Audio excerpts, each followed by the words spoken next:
দুষ্টু কোকিল গানে মিমি চক্রবর্তীর নাকি একটা এক্সট্রিম লেভেলের নুড সিন আছে, আর সোশ্যাল মিডিয়ায় সেটা অত্যন্ত কন্ট্রোভার্সিয়াল ইস্যুতে পরিণত হয়েছে।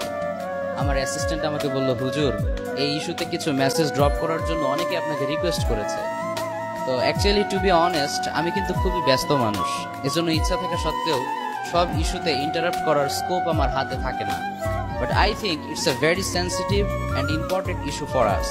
দ্যাটস ওয়াই তোমাদেরকে কিছু মেসেজ ড্রপ করছি।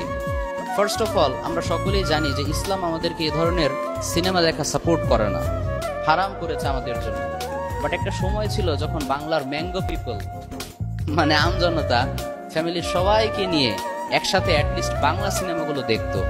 বাট বাংলা সিনেমার স্ট্যান্ডার্ড নামতে নামতে এখন এমন পর্যায়ে এসেছে যে পাশে গার্লফ্রেন্ডকে রেখে এ ধরনের সিনেমা দেখতেও লজ্জা লাগবে।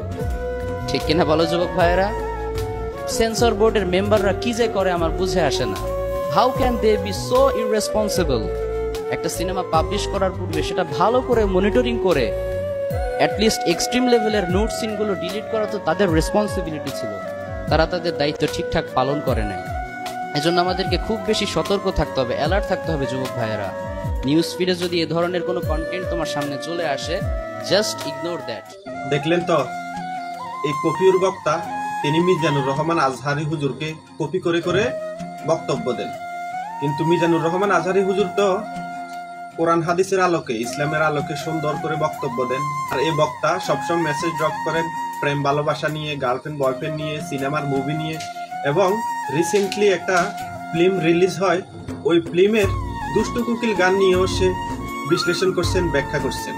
তার এইসব কথাবার্তা, তার এইসব বক্তব্যের কোনো দলিল নেই, কোনো কিছুই নেই। সে নিজে নিজে বানিয়ে বানিয়ে এইসব ধরনের গল্প বলে মানুষকে ইমপ্রেস করে।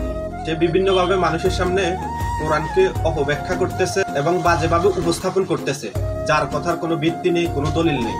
যতদিন ধরে আমি এই বক্তার ভিডিও দেখছি, সব সময় শুনছি সে মেসেজ ড্রপ করে এবং বিভিন্নভাবে মানুষকে হাসায়, বিভিন্নভাবে মানুষকে ইমোশনাল ব্ল্যাকমেইল করে এবং বিভিন্ন রকমের কথা বলে দলিল ছাড়া।